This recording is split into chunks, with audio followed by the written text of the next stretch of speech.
Thank you, Professor Rubenstein. The first question is, can you briefly explain the difference between Midrash and Aggadah, and what is your methodology in deciphering Aggadot? So great question. So first of all, Midrash is really a technical term that refers to biblical interpretation. The word Midrash essentially means interpretation. So Midrash is a subset of Aggadah. Aggadah in general, it's very hard to define, sometimes translated lore. Halakha is law, Aggadah is lore, but Aggadah can be understood as anything that's really not halakha, anything that's not law or legal, which includes stories and biblical interpretations, prayers, sayings. But one type of Aggadah then is interpretation of the narrative passages in the Bible or the non-legal passages in the Bible. That's Midrash.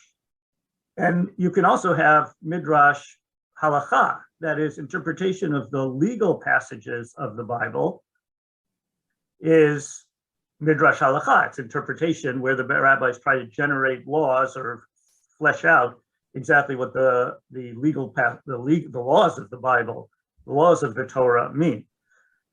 So Aggadah is much broader than Midrash Aggadah. Midrash Aggadah would just be one part of the Aggadah. Those include interpretations of the stories in the Bible, some of the stories we know about Abraham, about Isaac, all the biblical passage figures that aren't really explicit in the Torah, but that have been fleshed out or made into legends are essentially Midrash Aggadah. They originate as biblical interpretation, biblical exegesis.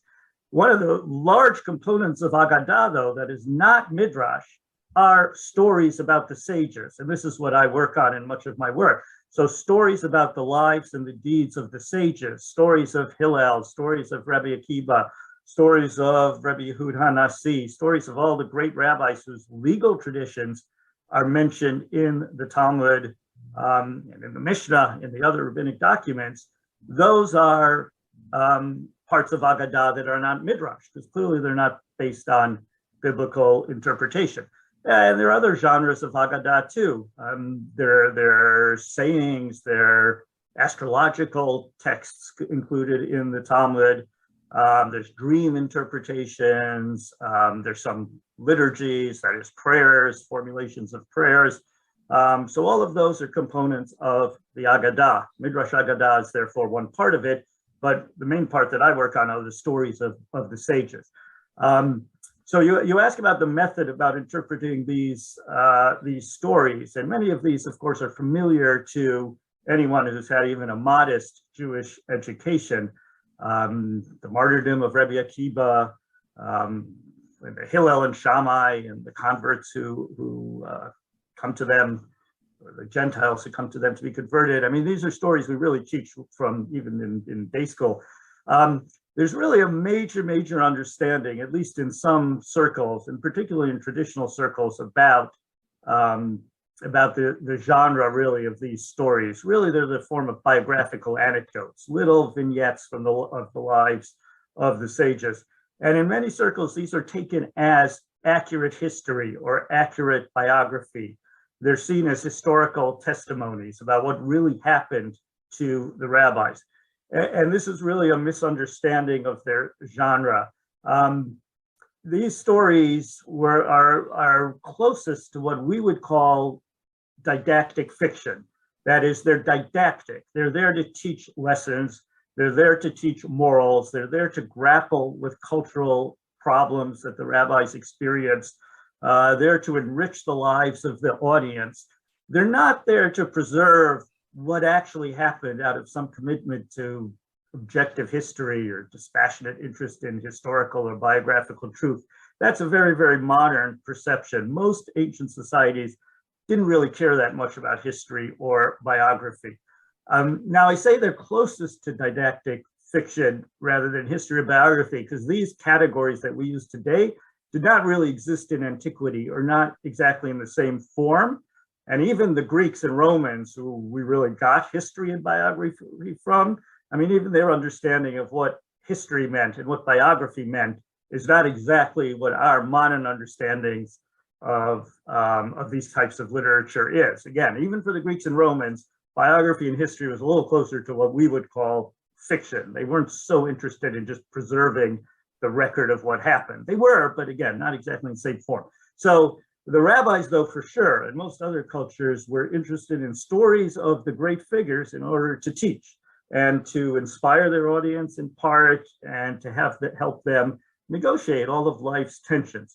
So modern scholars, for a long time, I mean, really since the beginning of the 18th century, did try to write history and biography on the basis of these stories. And they tried to piece together lives of Hillel, the life of Rabbi Akiva, the life of these great sages, and then if you put them all together, a kind of history of the Jews or the rabbis in the time of the Mishnah, the history of the rabbis in the Talmudic period.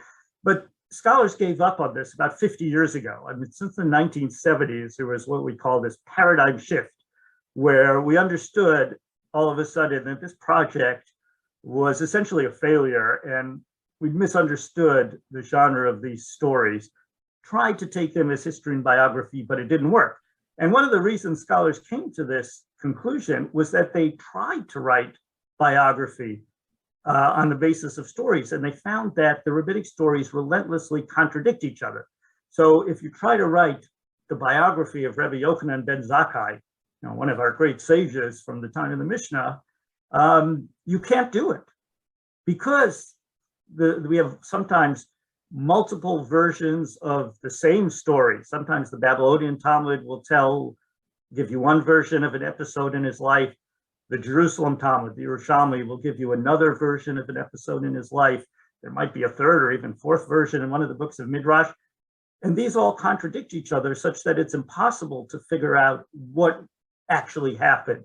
And also, different stories about his life might give you different information. One story about a rabbi's life might suggest he came from aristocratic origins, and another story somewhere else might suggest he came from poor origins. And so scholars tried to write biography and history, and they found they couldn't do it. Now, this is one reason why they gave up on that endeavor, and one reason we don't think these are historical or biographical. I mean, but another reason is just, if you look at these stories, they're just completely full of supernatural and miraculous events. Rabbis in some of these stories resurrect people, resurrect their colleagues. You'll say a word and the sea will split. One rabbi, our famous Honi the circle drawer, sleeps for 70 years. Rabbis in many stories look at their opponents, turn them into a heap of bones with this kind of magical, deadly gaze.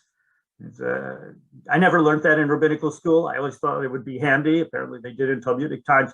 So, and the rabbis also, they encounter demons, they encounter witches. There are all these supernatural events that make it clear that these are not historical or biographical tales. But it's even deeper than that. And the real reason is that in order to understand any form of literature, you have to understand the genre of that literature.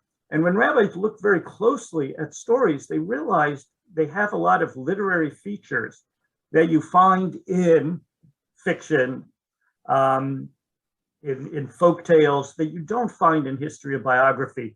The names are often symbolic. The name of the character, the protagonist, or one of the characters often has to do with the themes of the story, and it helps characterize the character so you know what's going on. There's a lot of wordplay, paronomasia.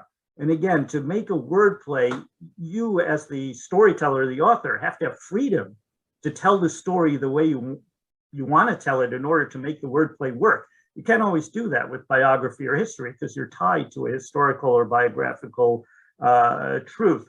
There are reversals, there's irony, there are all these literary qualities that we associate with fiction or with poetry. So when you look very closely at the genre of these rabbinic biographical anecdotes, you see they're really closer to, again, what we would call didactic fiction and not history and biography. And to tell the truth, it's really a great shame to study the stories in a historical or biographical way and not really as literature or as fiction, because what you end up doing is trying to get back to some sort of putative biographical or historical truth. So you might take all the stories of Hillel, let's say, and figure out, because they contradict, which ones are more reliable and which ones are less reliable. Scholars would write the biography of Hillel on the basis of the more reliable versions, but then they ignored the other versions. So if you had 3 versions of one episode in his life, they might choose one as what they considered most reliable. And then the others were seen as corruptions. They were seen as being transmitted incorrectly and therefore not worthy of study. But that's a great shame, because each version was told by different storytellers to communicate different truths or to teach different lessons. And so what you want to do, actually, when you have multiple contradictory versions about a rabbi's life or a certain episode, is to try to understand why the different storytellers foregrounded different lessons. Why was the Bavli storyteller interested in X, the storyteller in Midrash Rabbah interested in Y, and told that same or a version of that story in a slightly different way? So this has really, I think, been the great, advance of academic thinking of Talmudic stories in the last half century now, is to try to explore these stories as literature and flesh out what exactly the storyteller is trying to say, rather than to get what we might say behind the story to what really happened in the character's life. And I feel that this is really something that it's begin to percolate down, you can see, out of academic circles and into the popular culture. But in many traditional circles, I think there's still this reservation about saying these stories did not actually happen the way they're told in the Talmud, as if that's kind of heretical or if that's something that's unacceptable. But to me, it's just really a misunderstanding of what the storytellers were doing.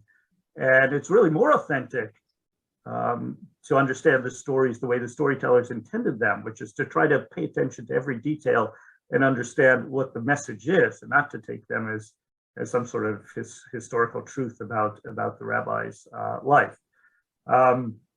So yeah, I think actually, just to add to that, people feel like glorifying the supernatural elements of the story actually gives honor to the rabbis, but in fact, I think the opposite is being accomplished, because it's taking away from the greatness of their their wisdom and all of their beautiful ideas are kind of being trivialized by these stories. The lessons become less important, and Yes. just to magnify the miracles Right. is like the goal. Like we're going to touch on it later, but like the Choni Magel, just in a nutshell, everyone focuses on the part of the the circle maker and the magic and the miracles, but like you're missing out on everything else. So I guess we're going to get to that soon. no, that's a great point. We talk, these stories are sometimes seen as hagiographic, or there's a sort of fancy word, hagiography, which is really about the lives of the saints. And it's this idea that these very important religious people, whether it's in Christianity or Judaism, the great rabbis, were so perfect and so ideal, and their lives have to be understood in that sense. In a way, we're not worthy of that, and we can never measure up to that. And certainly that is a theme. The rabbis are role models, and they are presented in many stories as exemplary in their piety, and we are supposed to learn from that. And the supernatural events, that was a part of the ancient world, and the rabbis doing these things was a part of what the storyteller was trying to teach us. But it's far more complicated than that. And if you actually look at some of these stories closely, rabbis often are portrayed as negative role models. They make mistakes. They're criticized in these stories for how they treat their students or their parents or whatever it is. You can learn from both the positive role models and the criticism and the negative role models, especially in the Talmud, because the Talmud is literature that was by rabbis, and it was intended for a rabbinic audience. It really was not intended for a popular audience like Daf Yomi today, right? It emerged from rabbinic academies, and it was training manuals, both the law, how to be a rabbi and what you had to know to be a rabbi, And the Aggadah was also telling you how to be a rabbi. There's much more to being a rabbi than being able to adjudicate legal disputes or tell you what you could do on Shabbat. You had to be a pious person. You had to model ethical behavior. You had to know how to deal with all the other people or other realms that the rabbis come in contact with. But as a kind of internal literature, they didn't hesitate to portray rabbis in negative ways sometimes. And again, that was part of the learning process and for students to learn from. But had this been intended for a non-rabbinic audience, like in the synagogue, and we do have some stories, not so much in the Talmud, but in other rabbinic documents, where the criticism of rabbis is much less. Clearly these stories were meant to portray the rabbis, in much more glowing terms for a popular audience, and maybe in even less realistic terms. But the stories of the Talmud, on the one hand, they do have these supernatural events, these miracles. They're clearly not realistic in that sense. But in terms of the way rabbis are portrayed, they actually are often portrayed as real people with weaknesses, with foibles, who do sin. And that's part of what we learn from. Yeah.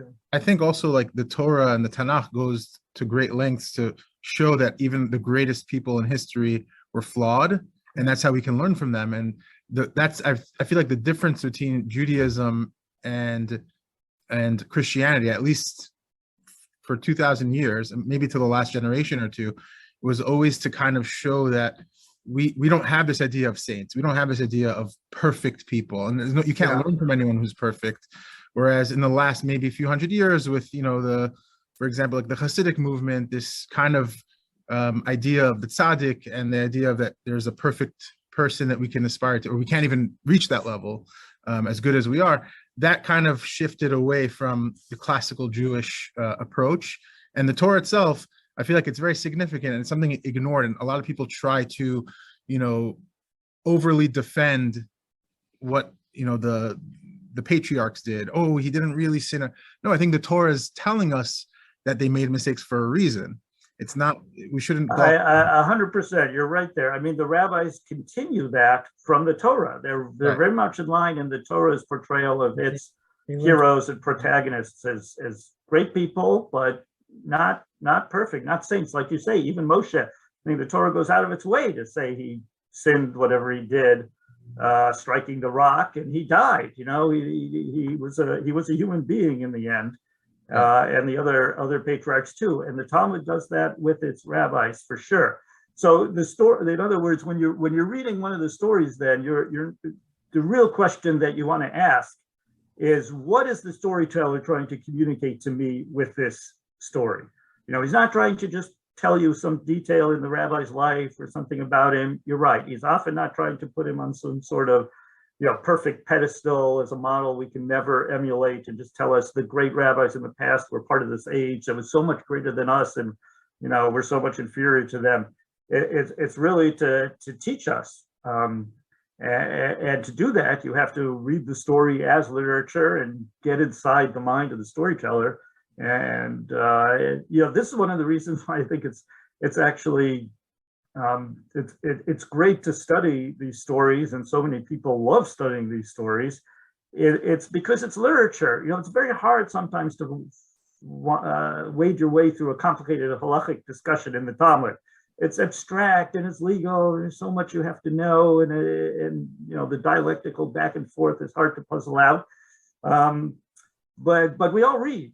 We read novels, we've read poetry, we read things from day school through high school through college, and to read a story is applying some of our expertise and some of our knowledge just in reading and making sense of any sort of literature that we read. Very well said. Very well said.